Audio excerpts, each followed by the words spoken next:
Bom, eu tava mergulhando hoje em alguns números que me deixaram um pouco chocados. Se a gente pegar os últimos 30 anos do Brasil, 30 anos é tempo, hein, gente? Tem coisa que você fala assim, nos últimos 4 anos, 3 anos, já parece muito, mas nos últimos 30 anos é tempo. Se você pegar nos últimos 30 anos, sabe em quantas ocasiões o Brasil teve uma taxa de juros real, descontada a inflação, abaixo de 5%? Em 2 ocasiões. Em 2 ocasiões em 30 anos. Você fala, mas pode ter sido uma ocasião de 15 anos e a outra de 10 anos. Não! Em 2 ocasiões, somando pouco mais de 3 anos. Em 30! Olha isso, juro real abaixo de 5%. Por quê? Eu estou dizendo que em 2 ocasiões, e aí me deu até um certo desconforto. Em nenhuma dessas ocasiões, nenhuma das duas é ótimo, né? Foi motivada por um trabalho interno. Perceba o que isso quer dizer. Em nenhum momento dos últimos 30 anos, o Brasil teve taxa de juros abaixo de 5% real, por decisão e ação do Estado brasileiro, meio que do nada. Não. A primeira vez foi na crise global 2007 e 2008, que antecedeu aquele enrosco, quebra de banco nos Estados Unidos, aquela confusão toda. E a segunda vez foi na pandemia. Acabou. Pandemia, o planeta Terra teve que baixar juros, porque a atividade econômica desabou. A atividade econômica desabou, porque ficar com juros altos? Aí, derrubamos o juro lá para baixo, abaixo de 5. E 2007, 2008. Acabou! O resto do tempo era acima. Aí você fala, mas é acima de 5? Sim, acima de 5. Mas acima de 5 nós estamos agora com 9, né? 15 menos 4, 9. Sim. Você sabe quanto tempo a gente ficou 10 acima de 10? Acima de 10? Metade dos 30 anos. Metade dos 30 anos. Acima de 10. Pouco menos, pouco mais. Foi metade, que é a ordem de grandeza. Sendo que acima de 15, que 1/3 do tempo. Então, esse país, ele é estruturado de um jeito porco, com uma taxa de juros que vai nas alturas. E nós nunca experimentamos fazer um trabalho como ele deve ser feito. Porque tem 2 formas de você baixar os juros. Tem o modo à la Dilma, que é aquela irresponsabilidade total, baixa os juros, que foi a experiência que a gente fez entre agosto de 2011 e outubro, novembro, sei lá, de 2012. Derrubou os juros de 12,5 Selic para 7,25. Uma queda expressiva, muito expressiva. Nós estamos com 15 agora. Caiu de 12,5 para 7,5. Sabe o que aconteceu em 2013? Estou falando que em 2012, 2011, 2011. O que aconteceu em 2013? Os juros começaram a subir de novo. Subiram de 7,25 para 11. E a inflação também subiu. Por quê? Porque o irresponsável do gestor, que era o Banco Central, naquela época não tinha independência do Banco Central, a Dilma colocou um irresponsável na condução, o Alexandre Tombini fez um populismo seliquiano para agradar a chefinha e ajudou a arrebentar as contas públicas. Então, a gente fez uma experiência bizarra, porque é a experiência heterodoxa. Só tem 2 jeitos de baixar a taxa de juros. Você vai lá no Banco Central e fala, baixa a taxa de juros. Se não baixar a taxa de juros, eu vou colocar um bambu debaixo da sua unha e acender. Esse é um jeito. Tem a variação, que é o tombinismo, né? Que aí você baixa porque você quer puxar o saco da chefe. A outra forma é a gente parar de olhar para o Banco Central e começar a olhar para o prédio do Palácio do Planalto, de onde vem a irresponsabilidade.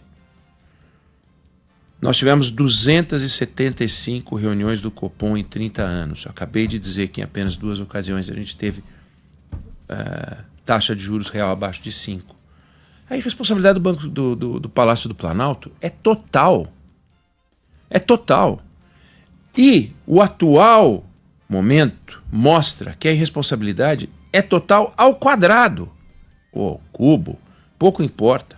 Um Estado insensato, um Estado guloso, um Estado desrespeitoso, Um Estado que não trabalha pelos interesses da sociedade, mas submete a sociedade aos seus interesses político-eleitorais.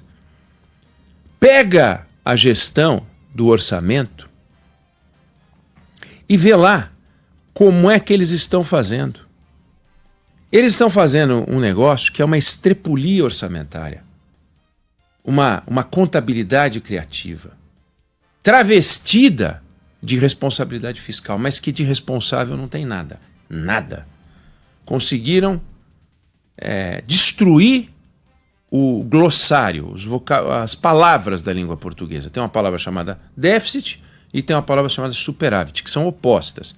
Déficit é quando falta, superávit é quando sobra. Eles vão fazer um déficit no orçamento que vão chamar de superávit.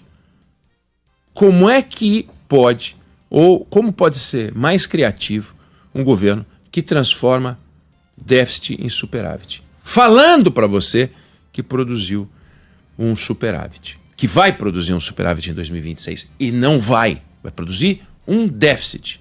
Mas, como o governo contabiliza o orçamento de forma criativa, com o apoio do Congresso Nacional, que também é guloso, que também é insensato, que também não trabalha pelos interesses da sociedade, eles transformam déficit em superávit. Por quê? Tem lá uma regra dizendo como é que você contabiliza, e essa regra, que é uma regra marota, permite que você não contabilize parte das suas despesas. Sempre com argumento, estamos ajudando isso, estamos ajudando aquilo, isso foi uma despesa inesperada, isso foi uma despesa... Enganação! Dinheiro é dinheiro. Então, não contabiliza. Aí eles vão conseguir fazer um superávit. E vão chegar na campanha eleitoral dizendo que são responsáveis do ponto de vista fiscal e que irresponsável era o governo anterior. Para ficar esse nós contra eles, dizendo que eles são espetaculares. Então, Fernando Haddad vai deixar o Ministério da Fazenda tendo contribuído para transformar déficit em superávit, sem que ele tenha feito isso nos números, só fez na classificação. Alquimia contábil. É um desrespeito com você, é um desrespeito com a sociedade e uma enganação. Ele vai ficar doido quando alguém disser isso na campanha, que ele enganou a sociedade, vai dizer que não enganou, que isso é um absurdo, que isso é uma imputação, que isso é um absurdo, estão atribuindo a ele coisas que ele não fez. Mas este é o fato. Não há o que fazer. Essa monstruosidade pode ser aferida pelo endividamento público, por exemplo. Hoje em dia ninguém mais faz conta usando o arcabouço do governo, porque sabe que o arcabouço é maroto. O arcabouço é como aquela peneira querendo conter água. Não dá. O governo dá um jeito de enganar a sociedade quando mostra os números do arcabouço. Então olha o endividamento. O governo herdou uma dívida pública de 71,7% do PIB e vai entregar uma dívida pública de 82,4% do PIB. O que isso quer dizer? Que o endividamento público subiu. Quando o endividamento público sobe, você tem que pagar, ou você vai, quer dizer, o endividamento público sobe, você tem que pagar mais juros. Então o Brasil vai se tornar, numa lista de 153 países, hoje tem um artigo no Valor assinado pelo Sérgio Lamouche, que é editor executivo do jornal, o Brasil campeão de pagamento de juros na casa do R$ 1 trilhão. Quando você quando você calcula rolagem da dívida e tal, passa de 2. Ou seja, em vez de pagar, você rola. Você tem uma dívida e você paga a dívida com emissão de dívida. Não tem custo adicional, mas você tem a taxa de juros. Taxa de juros nós vamos pagar perto do trilhão. E na base do trilhão, isso dá 8,28% do PIB de juros, dinheiro que você joga no lixo. Pum! Quando você compara com o México, e o Sérgio comparou, o México gasta 6,48% do PIB em juros. A África do Sul, 5,26%. E a Índia, 5,11%. E o Brasil, 8,28% do PIB. Olha isso. Então, se a gente gastasse de juros o que a Índia gasta na proporção do PIB, a gente economizaria 380 bilhões de reais por ano. Imagina 380 bilhões de reais por ano. É quase que a soma dos gastos da saúde com a educação do Brasil. pouco mais o Brasil gasta com educação e saúde.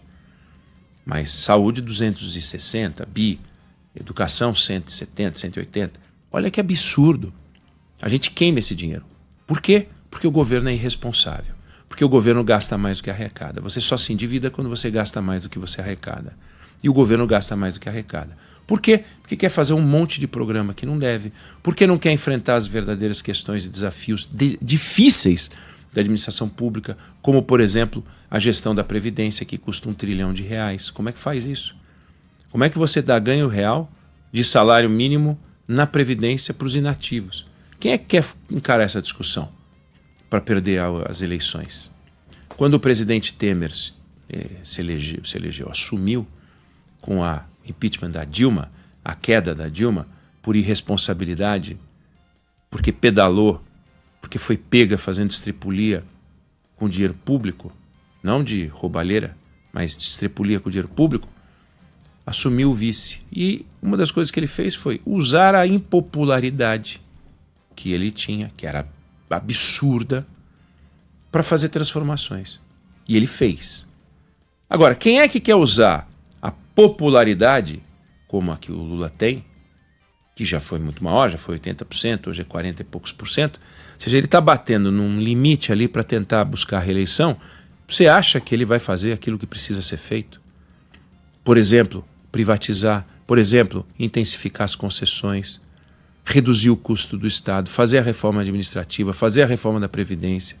Você acha que ele vai fazer isso? Não vai fazer. E vai fazer em 27 se reeleger? Provavelmente não vai fazer também. Mas vai empurrando com a barriga um grande problema. As contas públicas estão se arrebentando. O endividamento público está cada vez maior. Ah, mas o Japão tem uma dívida pública muito maior do que a nossa. O Japão tem uma dívida pública muito maior do que a nossa. Mas, primeiro, tem confiança no Japão. Segundo, tem um negócio chamado poupança interna. Então, o dinheiro das pessoas na África do Sul, na Coreia, no Japão, os caras têm uma poupança interna que ajuda a rolar a dívida. Aqui a gente não tem. Aqui a nossa poupança interna é muito pequena. País muito mais pobre. E essa soma expõe a economia nacional. Então, eu estou trazendo esse cenário porque nós estamos terminando o ano e nós vamos iniciar o ano de 2026 quando a gente vai ouvir o maior festival de mentiras transformadas em verdade com números. Eles vão apresentar, olha, superávit de 0,25. Mentira, não é um superávit de 0,25, porque tiraram dessa conta um monte de coisa. É déficit. De novo déficit. E vai dar déficit. É evidente que é inconcebível você botar dinheiro nos Correios e achar e tirar isso do arcabouço, usar dinheiro para defesa e não colocar isso nas despesas públicas, tira do arcabouço. É uma piada, né? Então, estamos sendo enganados. Esquece o Haddad, esquece o Lula por um segundo, fica com esse número. Em 30 anos de taxa de juros, o Brasil, em apenas 2 ocasiões, conseguiu ter uma taxa de juros real abaixo de 5%.